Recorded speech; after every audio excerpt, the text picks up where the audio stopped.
شعور بخشا؟ کس نے تجھے چلنا سکھایا؟ کس نے تجھے بولنا سکھایا؟ کس نے تیری چھاتی میں زور رکھا؟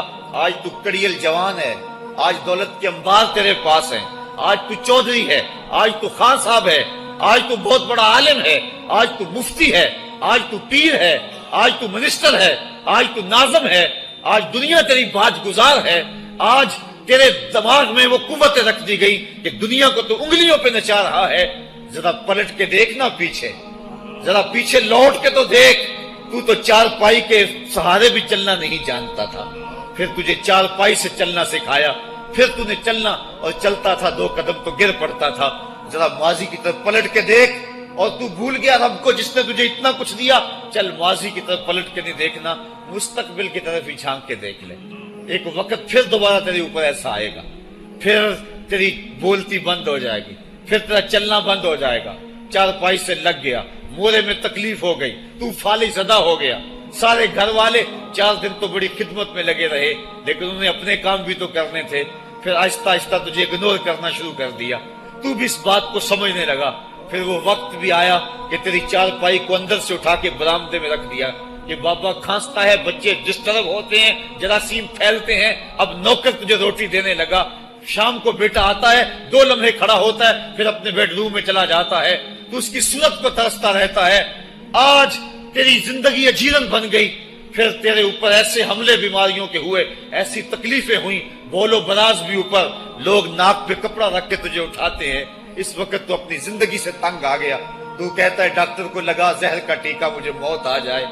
بتا ہم تجھے موت بھی نہ دیتے تو کیا کرتا؟ ہم نے تجھے زندگی دی تھی، یہ ہمارا احسان، اور اب تمہیں موت اگر دیں گے تو یہ بھی ہمارا احسان ہے۔ اگر تو تڑپتا تھا، تیری زندگی جو ہے وہ اجیرن بن چکی تھی، سارے تجھ سے تنگ آ گئے تھے، تیرے بیٹے بھی کہتے دعا کرو اللہ بابے کو پردہ دے دے، سارے تیرے پردہ مانگ رہے تھے، اب بتا کہ ہم تجھے پردہ بھی نہ دیتے تو کیا کرتا؟ ثم اماتہ فاقبرہ، شکر کر ہم نے تجھے موت عطا کر دی، فاقبرہ، اور پھر اس کے بعد تجھے قبر دی۔ کتا بھی تو مرا تھا، گھسیٹ کے روڑی پہ ڈال دیا، بکری بھی تو مری تھی، گھسیٹ کے روڑی پہ ڈال دیا، تجھے بھی روڑی پہ ڈال دیا جاتا تو کیا تھا؟ لیکن کہا نا یہ میرا شاہکار ہے، پہلے سے غسل دو، بیری کے پتے بھی ڈال لینا، صفائی خوب ہو جائے، اس کو چٹے لباس کا کفن دو، اس کے سند سند پہ خوشبو ملو، اس کو سلگھاؤ، خوشبوئیں سلگھاؤ، اس کو خوبصورت چارپائی پہ ڈالو، اس کے اعضائے سجدہ پہ مشک ملو، اور اس کی جو ہے وہ چارپائی کے دائیں بائیں پھول رکھو، اور اب سارا زمانہ تیرا منہ دیکھنے آ رہا ہے، ذرا سوچ تیرا منہ دکھانے کے قابل ہے؟ اور پھر کہا اب اس کو اٹھاؤ، قبرستان میں لے چلو، زمانہ آ گیا، تو آج دولہا بنا ہوا ہے اور زمانہ تیری برات بنی ہوئی ہے، اور کہا کہ ایک آدمی نہ اٹھائیں، اس کا پروٹوکول ہے، اس کو 4 آدمی اٹھائیں، کندھا بھی بدلتے رہیں، کہا زیادہ تیز بھی نہ چلنا، میرے شاہکار کو کہیں جھٹکا نہ لگے، اور پھر تیرا پروٹوکول امام کعبہ بھی ہو تو وہ پیچھے ہے، تیری لاش آگے۔ تو نے ہمارے ساتھ کیا کیا، ہم نے تیرے ساتھ کیا سلوک کیا؟ یا ایھا الانسان ما غرک بربک الکریم، ہم نے کہا اس کے لیے چھوٹا سا گھر بنا دو، اور اس کے اندر پردے میں اس کو رکھ کے اوپر سے مٹی ڈال دو، اوپر پھول ڈال لو، اور پھر اتنی دیر تک کھڑے رہو جتنی دیر تک اونٹ کو ذبح کرتے ہیں، اس کی کھال ادھیڑتے ہیں، اس کا گوشت بناتے ہیں، پھر اس کو تقسیم کرتے ہیں، اور پھر آؤ تو دعائیں شروع کر دو، کبھی کل کی محفل سجا دو، کبھی 10ویں کی، کبھی چہلم کی۔ اے انسان، تیرے ساتھ جو کچھ ہوا لوگوں کی نظروں کے سامنے تجھے رسوا تو نہیں کیا میں نے؟ یا ایھا الانسان ما غرک بربک الکریم، ذرا پیچھے پلٹ کے دیکھ لے، نہیں تو آگے جھانک کے دیکھ لے، تجھے کبھی تو شرم آئے گی، تو کہاں بھٹک گیا، کہاں بہہ گیا۔ آ جا اس کریم رب کی طرف جو 70 ماؤں سے زیادہ پیار کرتا ہے۔ آنا تو نے ہے ہی، آج نہیں تو کل آئے گا، تو کل جو پھر کفن میں منہ چھپا چھپا کے آتا پھرے گا، آج کھلے منہ ہی آ جا۔ آج میری رحمتیں تیرا بڑھ بڑھ کے استقبال کر رہی ہیں۔ روبی بن حراش ایک بزرگ ہوئے اور تابعی ہیں، تابعی وہ تھا جس نے صحابی کو دیکھا ہو، ساری زندگی ان کے چہرے پہ مسکراہٹ نہیں آئی، وہ کہتے تھے کیا خبر میرا انجام کیا ہوگا۔ شیخ سعدی فرماتے ہیں جب تو دنیا پہ آیا تھا نا تو روتا تھا، یہ سارے ہنستے تھے۔ بچہ جب پیدا ہوتا ہے تو اور اس کا رونا اس کی زندگی کی دلیل ہے۔ جب تک بچہ چیختا نہیں سارے پریشان ہوتے ہیں، آواز نہیں آ رہی، پتہ نہیں زندہ ہے کہ جو ہے وہ گوشت کا لوتھڑا ہے۔ جب بچہ چیختا سارے خوش ہو جاتے ہیں، مبارکیں دیتے ہیں، مٹھائیاں بانٹتے ہیں، تو اس کا رونا اس کی زندگی پہ دلیل۔ شیخ سعدی فرماتے ہیں جب تو آیا تھا تو روتا تھا، یہ ہنستے تھے، ایسے زندگی گزار تو ہنستا ہوا جائے یہ روتے رہ جائے، یہ نہ ہو کہ روتا آیا تھا روتا ہی جانا پڑے تجھے۔ ربی بن حراش ساری زندگی نہیں مسکرائے، فرماتے تھے کیا خبر میرا انجام کیا ہوگا۔ وقت بیتتا گیا، آخر میں فوت ہو گئے۔ ان کا بھائی ربی بن حراش غسال کو بلا لایا کہ میرے بھائی کو غسل دو۔ غسال جب غسل دینے کے لیے داخل ہوا تو فوراً باہر پلٹ آیا۔ ربی پوچھنے لگا کیا ہوا ہے؟ کہا یار تیرا بھائی بڑا عجیب ہے۔ کہا ہوا کیا ہے؟ کہا نحنو نغتسلہ وہو یتبسم، ہم اسے غسل دیتے ہیں وہ آگے سے مسکراتا ہے۔ کہا اس نے قسم کھائی تھی جب تک اپنا اچھا انجام نہیں دیکھوں گا نہیں مسکراؤں گا۔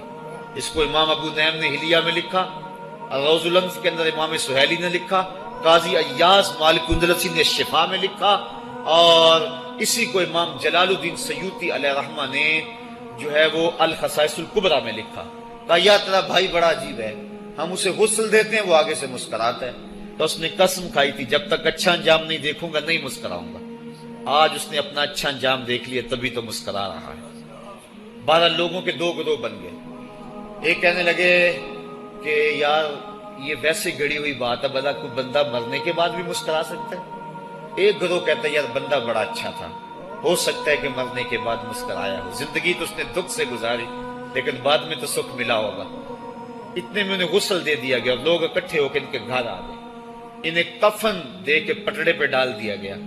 ربی بن حراش نے جب لوگ باتیں کر رہے تھے، کوئی کہہ رہا تھا صحیح ہے کوئی کہتا ہے غلط تھا، تو اس نے کفن سے ہاتھ باہر نکالا اور لوگوں کو کہا السلام علیکم۔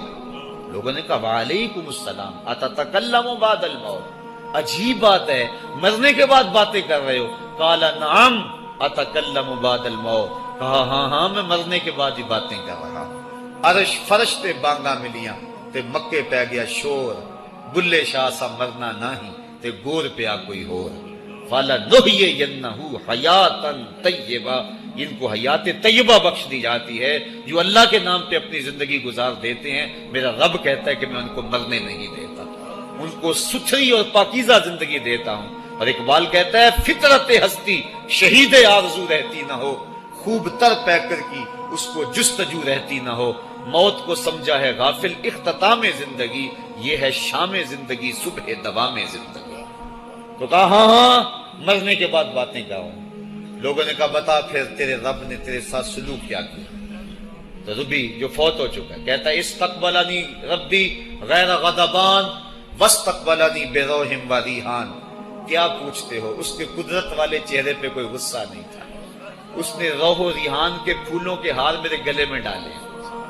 لوگوں نے باتیں پوچھنا شروع کر دی، موقع مل گیا ایک مردہ بول پڑا، کوئی ادھر کی پوچھ رہا ہے کوئی ادھر کی پوچھ رہا ہے۔ امام ابو نعیم لکھتے ہیں کہ جب لوگوں نے سلسلہ کلام طویل کر دیا تو ربی بن حراش نے کہا اجلوا بی ولا تؤخروا بی لان ابا القاسم ينتظر علی الصلاۃ، دیر نہ کرو مجھے جلدی جلدی قبرستان میں لے جاؤ، تم مجھے باتوں میں لگا رہے ہو، امام الانبیاء میرے جنازے کا انتظار فرما رہے ہیں۔ لوگوں نے جنازہ پڑھا اور اپنے گھروں میں آنے کی بجائے سیدھا ام المومنین حضرت عائشہ صدیقہ رضی اللہ تعالی عنہا کی چوکھٹ پہ چلے گئے اور جا کے سارا ماجرا کہا۔ وہ ابھی باقاعد حیات تھی، کہ ایک آدمی نے مرنے کے بعد یوں باتیں کی ہیں، آپ اپنی رائے بتائیں کہ یہ کیا ہو سکتا ہے۔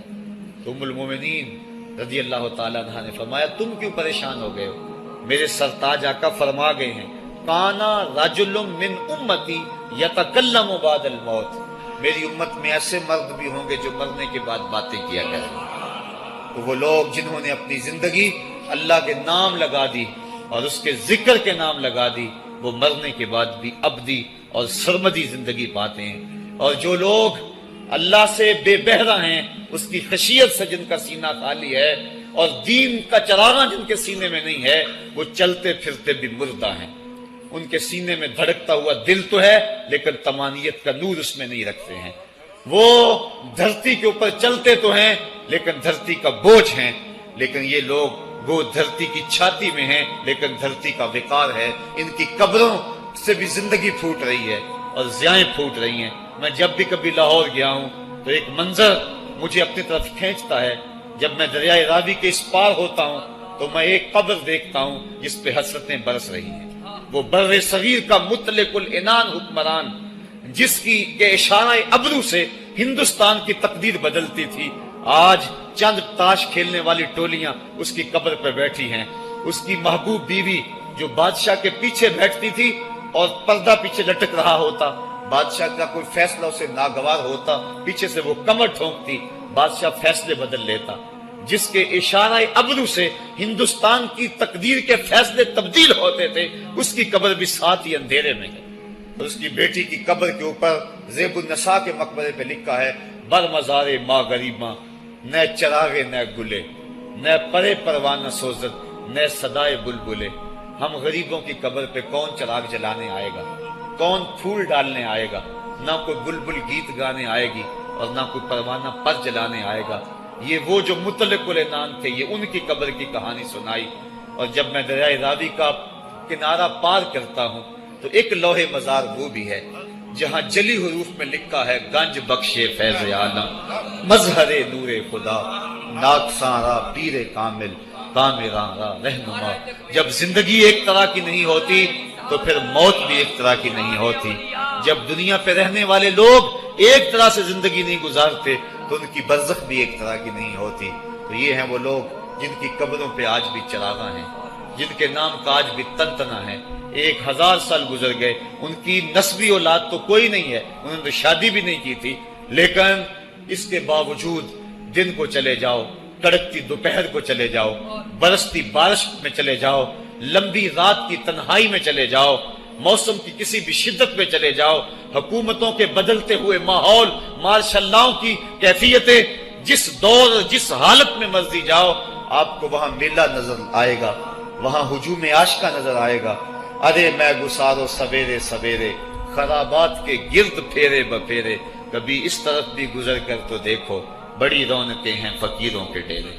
تو وہ لوگ جنہوں نے اپنی زندگی اپنے مالک کے نام گزاری، وہی زندہ ہیں، وہ سرمدی اور ابدی زندگی پائے ہوئے ہیں۔ صاحبو، اب میرے اور آپ کے پاس سانسوں کا موقع موجود ہے، ورنہ یہ سانسیں تیزی کے ساتھ پگھل رہی ہیں۔ میں کل امام راضی کو پڑھ رہا تھا، وہ کہتے ہیں، ایک بزرگ فرماتے ہیں، مجھے سمجھ نہیں آ رہی تھی ان الانسان لفی خسر کی، کہ بے شک انسان گھاٹے میں ہے۔ تو میں سوچ رہا تھا کیسے گھاٹے میں ہے، تو کہا کہ مجھے سمجھ اس طرح آئی کہ میں بازار گیا، میں نے ایک شخص کو دیکھا جو پھٹے پہ برف رکھ کے بیچ رہا تھا، اور آواز کیا لگا رہا تھا، ارحمو ارحمو من یذوب راس مالہ، اور رحم کرو اس بندے پہ، اگر تم نے تھوڑی بھی دیر لگا دی اور میرے سے سودا نہ خریدا تو میرا جو راس المال ہے میرا وہ بھی لٹ جائے گا، کیونکہ برف تو میری پگھلی جا رہی ہے، اور اگر تم نے خرید لی میری برف تو میرے پیسے کھڑے ہو جائیں گے، اور اگر تم نے میری برف خریدنے میں دیر کر دی تو جو میں نے پیسے لگائے ہیں میرے وہ بھی پورے نہیں ہوں گے۔ تو وہ کہہ رہا تھا، ارحمو من یذوب راس مالہ، وہ کہتے مجھے ان الانسان لفی خسر کی سمجھ نہیں آ رہی تھی، اس کے اس جملے کو سن کے سمجھ آ گئی کہ انسان جلدی جلدی اپنی سانسوں کو گوا رہا ہے، اسے چاہیے کہ جلدی جلدی ان سانسوں سے کام لے لے، ورنہ یہ سانسوں کی برف پگھل جائے گی اور اس کی یہ پونجی بھی برباد ہو جائے گی۔ تو صاحبو، میں اور آپ لمحہ لمحہ موت کے قریب ہو رہے ہیں، لمحہ لمحہ موت کے قریب ہو گئے۔ آج میں دوپہر کو بیٹھا تھا تو وہ ایک شخص آ کے میاں صاحب کا شعر پڑھنے لگا، دیگر تے دن گیا محمد، اوڑک نو ڈب جانا۔ تو میری نظر چلی گئی، میں نے کہا ابھی تو 10 بجے ہوں گے، تو میں نے کہا صبح کے 10 بھی بج گئے اور پھر 12 بھی بج جانے، پھر ظہر بھی ہوگی، پھر دیگر بھی ہوگی، اور اس کے بعد پھر شام بھی ہو جانی ہے۔ اب ہم دیگر تک تو پہنچ گئے ہیں، اب شام کے تدلکے بھی قریب ہو گئے ہیں، تو یہ دن ڈوب جانا تھوڑی دیر کے بعد۔ یہی مثال ہماری زندگی کی ہے، کوئی دوپہر تک آ گیا ہے، کوئی چاش تک آ گیا ہے، کوئی ظہر تک آ گیا ہے، کوئی عصر تک آ گیا ہے، اور کسی کی زندگی کا سورج بالکل غروب ہونے کے قریب آ گیا ہے۔ صاحبو، پتہ کوئی نہیں کہ ہمارا اگلا قدم کہاں ہے۔ اس سے قبل کہ کوئی حجت باقی نہ رہے، مجھے آپ کو اپنی زندگی پہ نظر ثانی کرنا ہوگی، اپنے گناہوں کا اور اپنی نیکیوں کا حساب لگانا ہوگا۔ ایک ترازو تو کل محشر کے میدان میں لگے گا، ایک ترازو ضمیر کی عدالت میں آج ہی لگانا ہوگا۔ ہمیں دیکھنا ہوگا ہمارے پلے کتنے عمل ہیں اچھے، اور جو اچھے عمل ہیں ان میں خلوص والے کتنے ہیں، لوگوں کے دکھاوے والے کتنے تھے، رب کے لیے کتنے عمل کیے اور لوگوں کے لیے کتنے کیے۔ تو پھر ترازو لگا کے ہم نے اپنے اعمال نامے کو آج ہی تولنا ہے اور وزن کرنا ہے، اور اپنی زندگی کو نیکی کا حسن دینا ہے۔ وقت کٹ رہا ہے، زندگی لمحہ لمحہ موت کے قریب ہو رہی ہے، قبل اس سے کہ کوئی حجت باقی نہ رہے، ہم ہاتھ ملتے رہ جائیں، پچھتاتے رہ جائیں تو کیا فائدہ ہوگا۔ بلکہ میں نے تو پڑھا کتابوں میں، علماء لکھتے ہیں قیامت کے دن تو نیکوکار بھی پچھتائیں گے۔ بدکاروں نے تو پچھتانا ہی پچھتانا ہے، نیکوکار بھی پچھتائیں گے۔ بدکار تو اس لیے پچھتائیں گے انہوں نے اتنے گناہ کیوں کیے، تو نیکوکار کیوں پچھتائیں گے؟ جب وہ اپنے اچھے اعمال کی جزا دیکھیں گے تو وہ پچھتائیں گے، ہائے جو چند لمحے ضائع ہو گئے وہ بھی کیوں ضائع ہو گئے، وہ بھی میں نے کیوں برباد کر دیے، وہ بھی اس راستے پہ ڈالے ہوئے ہوتے۔ تو آج مجھے آپ کو موقع ہے، دیکھیں قبریں، کتنی قبریں جو ہیں وہ ہمارے کتنے ملنے والے، ذرا نظر دوڑائیں نا، آج ہم کتنوں کو کندھوں پہ اٹھا کے قبرستان چھوڑائے ہیں۔ حضرت غوث اعظم رضی اللہ تعالیٰ عنہ فرماتے ہیں، جا کے قبرستانوں میں دیکھو کتنے کتنے حسینوں کی مٹی خراب ہو رہی، جو اپنے بدن پہ ایک چٹکی مٹی نہیں پڑنے دیتے تھے، آج ان کا کفن بھی تار تار ہو گیا، جو اپنے کلف لگے کاٹن کو سلوٹ نہیں آنے دیتے تھے، آج ان کے کفن بھی ٹوٹ گئے ہیں اور ہڈیوں کے جوڑ جوڑ الگ ہو گئے۔ تو وقت ہمارے اوپر وہ آنے والا ہے، کسی نے آج تک موت کا انکار نہیں کیا۔ میں نے لوگوں کو خدا کا انکار کرتے دیکھا، آپ نے بھی دیکھا، لیکن کوئی موت کا آج تک انکار کرتا نہیں دیکھا گیا۔ موت اپنا آپ منوا لیتی ہے، میں اور آپ موت کے بتدریج قریب ہو رہے ہیں، ہمارا اٹھنے والا ہر قدم ہمیں موت کے قریب کر رہا ہے۔ تو قبل اس سے کہ وہ وقت آ جائے اور کوئی حجت باقی نہ رہے اور ہم ہاتھ ملتے رہ جائیں، وقت پر کافی ہے ایک قطرہ بھی آب خوش ہنگام کا، جل گیا جب کھیت برسا می تو پھر کس کام کا، پھر تو پچھتاوا ہی ہوگا۔ آج ہم پچھتا لیں تاکہ زندگی میں حسن نیکی کا آ جائے۔ یہ میری آپ سے درد مندانہ اپیل ہے، گزارش ہے، اور میری آپ سے التماس ہے کہ یہ تھوڑی سی زندگی اللہ نے جو مجھے اور آپ کو ودیعت کی ہے، یہ بڑا تھوڑا سا عرصہ ہے، تھوڑا سا موقع ہے۔ یہ دنیا بوائی کا موسم ہے، آخرت کٹائی کا موسم ہے۔ جو بوائی کے موسم کو برباد کر بیٹھا ہے، کٹائی کے موسم میں اس کے ہاتھ کچھ نہیں لگتا۔ تو آج تخم میں عمل ڈال لیں، آج ایک بیج ڈالیں گے کل 70 کاٹ لیں گے، لیکن اگر آج کچھ نہ کیا، اپنی سانسیں برف کی طرح پگھلا دیں، تو یہ اس شخص کی طرح ہے جو پھٹے پہ رکھ کے برف کہہ رہا ہے کہ میرے اوپر رحم کرو، اگر تم نے میرے سے برف نہ خریدی تو میرا راس المال بھی لٹ جائے گا۔ ہمارا راس المال سانسوں کی صورت میں لٹ رہا ہے۔ اللہ مجھے آپ کو اپنی رحمتوں کا حصار عطا فرمائے۔ وآخر دعوانا ان الحمد للہ رب العالمین۔